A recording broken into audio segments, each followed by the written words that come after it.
पाठ का शीर्षक है किरमिच की गेंद।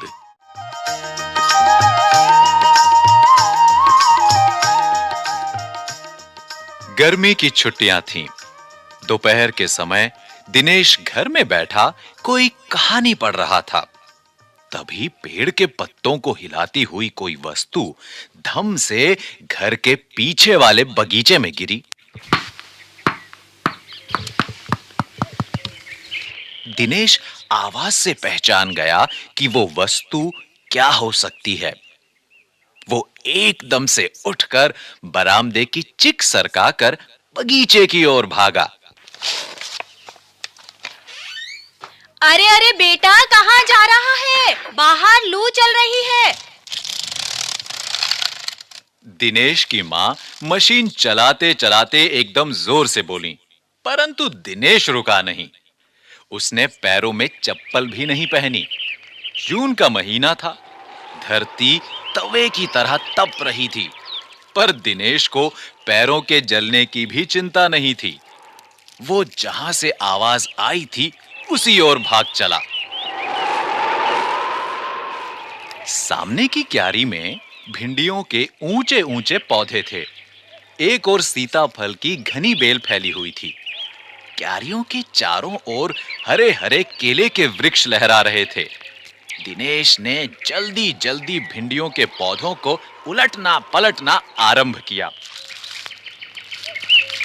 जब वहां कुछ नहीं मिला तो उसने सारी सीताफल की बेल छान मारी।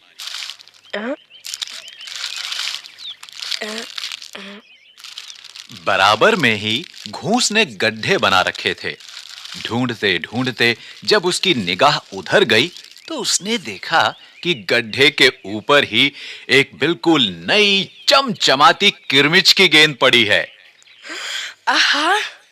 दिनेश ने हाथ बढ़ाकर गेंद उठा ली। लगता था जैसे किसी ने उसे आज ही बाजार से खरीदा है। उसने उसे उलट पलट कर देखा, परंतु कुछ भी समझ में नहीं आया। नजर उठाकर उसने पास की तिमंजिली इमारत की ओर देखा कि हो सकता है किसी बच्चे ने इसे ऊपर से फेंका हो, परंतु उस इमारत के इस ओर खुलने वाले सभी दरवाजे और खिड़कियां बंद थे। छत की मुंडेर से लेकर नीचे तक तेज धूप चिलचिला रही थी। फिर कौन खरीद सकता है नई गेंद? दिनेश ने सुधीर, अनिल, अरविंद, आनंद, दीपक सभी के नाम मन में दोहराए। यदि गेंद खरीदी भी है तो इस दोपहरी में से नीचे कौन फेंकेगा? हो ना हो ये गेंद बाहर से ही आई है। उसने सड़क पर बने गोल चक्कर के बगीचे की ओर देखा, परंतु वहां पर केवल 2-4 गायें ही दिखाई पड़ी जो पेड़ों के नीचे सुस्ता रही थीं। उसे ध्यान आया कि जाने कितनी बार अपने मोहल्ले के बच्चों की गेंदें क्रिकेट खेलते हुए दूर चली गईं और फिर कभी नहीं मिली। एक बार तो एक गेंद एक चलते हुए ट्रक में भी जा पड़ी थी। तभी भीतर से मां की आवाज आई, अरे दिनेश, तू सुनेगा नहीं? सब अपने अपने घरों में सो रहे हैं और तू धूप में घूम रहा है। दिनेश गेंद को हाथ में लिए हुए भीतर आ गया।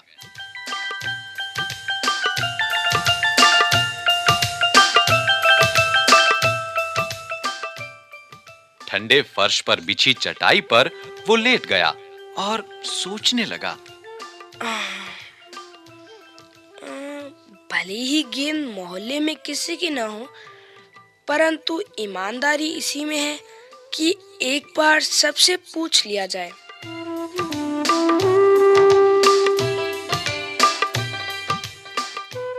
गर्मी की छुट्टियां थीं।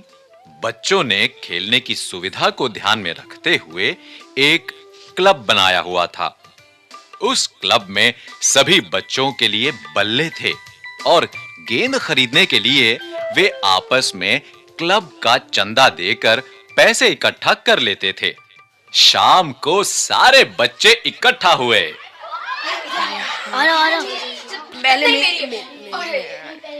दिनेश ने सभी से पूछा, मुझे एक गेंद मिली है। अगर तुम में से किसी की गेंद खो गई हो तो वह गेंद की पहचान बताकर गेंद मुझसे ले सकता है। तभी अनिल बोला, गेंद तो मेरी खो गई है। कब खोई थी तेरी गेंद? यही कोई 4 महीने पहले। तो वह गेंद तेरी नहीं है। दिनेश ने कहा। फिर वो मेरी होगी। सुधीर ने तुरंत उस पर अपना अधिकार जताते हुए कहा। वो कैसे? दिनेश ने पूछा। तू मुझे गेंद दिखा दे, मैं अपनी निशानी बता दूंगा। वाह, ये कैसे हो सकता है? दिनेश बोला। गेंद देखकर निशानी बताना कौन सा कठिन है? बिना देखे बता, तब जानूं। तभी ऊपर से दीपक उतर आया। दीपक अपना मतलब सिद्ध करने तथा अवसर पड़ने पर सभी को मित्र बना लेने में चतुर था। गेंद की बात सुनकर दीपक बोला, गेंद मेरी है। कैसे तेरी है? सभी ने एक साथ पूछा। कल ही तो तू कह रहा था कि इस बार तेरे पापा तुझे गेंद लाने के लिए पैसे नहीं दे रहे हैं। मेरी गेंद तो 5 महीने पहले खोई थी। दीपक ने कहा। जब बड़े भैया की शादी हुई थी ना, तभी सुनील ने मेरी गेंद छत पर से नीचे फेंक दी थी। दिनेश अच्छी तरह जानता था कि ये गेंद दीपक की नहीं है।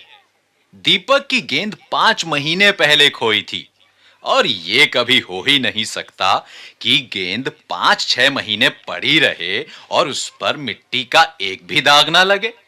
दीपक ने कहा, मैं कुछ नहीं जानता। गेंद मेरी है, वो मेरी है और सिर्फ मेरी है। अरे जा जा, बड़ा आया गेंद वाला।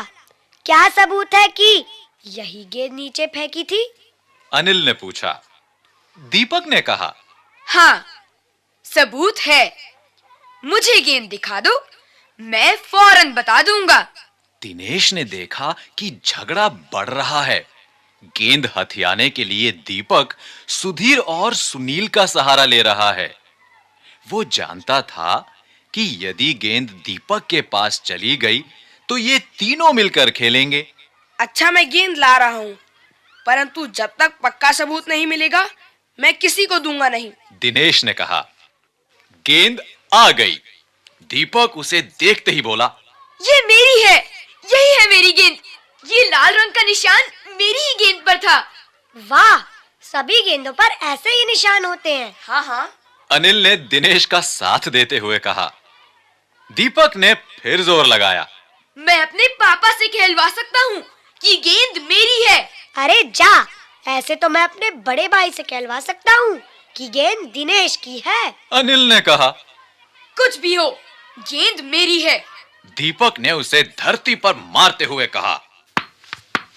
धरती पर टप्पा पड़ते हुए मेरी गेंद में से ऐसी ही आवाज आती थी। मेरे साथ बाजार चल, दुकानों पर जितनी गेंदें हैं सभी के टप्पे की आवाज ऐसी ही होगी। अनिल ने फिर उसकी बात काट दी। अच्छी बात है, तो मैं इसे सड़क पर फेंक दूंगा। देखूं कैसे कोई खेलेगा। अरे अरे अरे अरे अरे अरे रुक जा, अरे रुक जा। दीपक ने जैसे ही गेंद को सड़क पर फेंकने के लिए हाथ उठाया कि अनिल और दिनेश ने उसे पकड़ लिया। अब दीपक ने रुआ से होते हुए अपना अंतिम हथियार आजमाया। बोला, या तो गेंद मुझे दे दो, नहीं तो मैं इसके पैसे सुनील से लूंगा। अब तो सुनील, दीपक और सुधीर का गुट मजबूत होने लगा था। तीनों का ही कहना था कि गेंद दीपक की है और उसे ही मिलनी चाहिए। दिनेश तब तक चुप था। वास्तव में दिनेश का मन उस समय सबके साथ मिलकर उस गेंद से खेलने को कर रहा था। बोला, अब चुप भी रहो, झगड़ा बाद में कर लेंगे। अपने अपने बल्ले ले आओ, पहले खेल लें। हाँ, ये 5 मिनट के भीतर ही खेल आरंभ हो गया।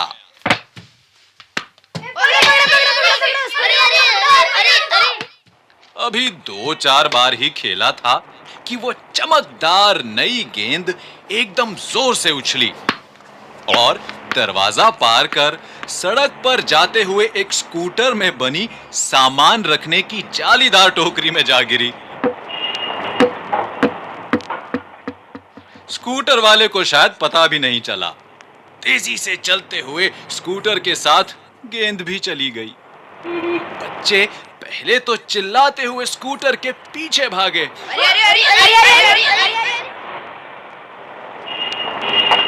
परंतु जल्दी ही सब रुक गए। वे समझ गए थे कि स्कूटर के पीछे भागना बेकार है।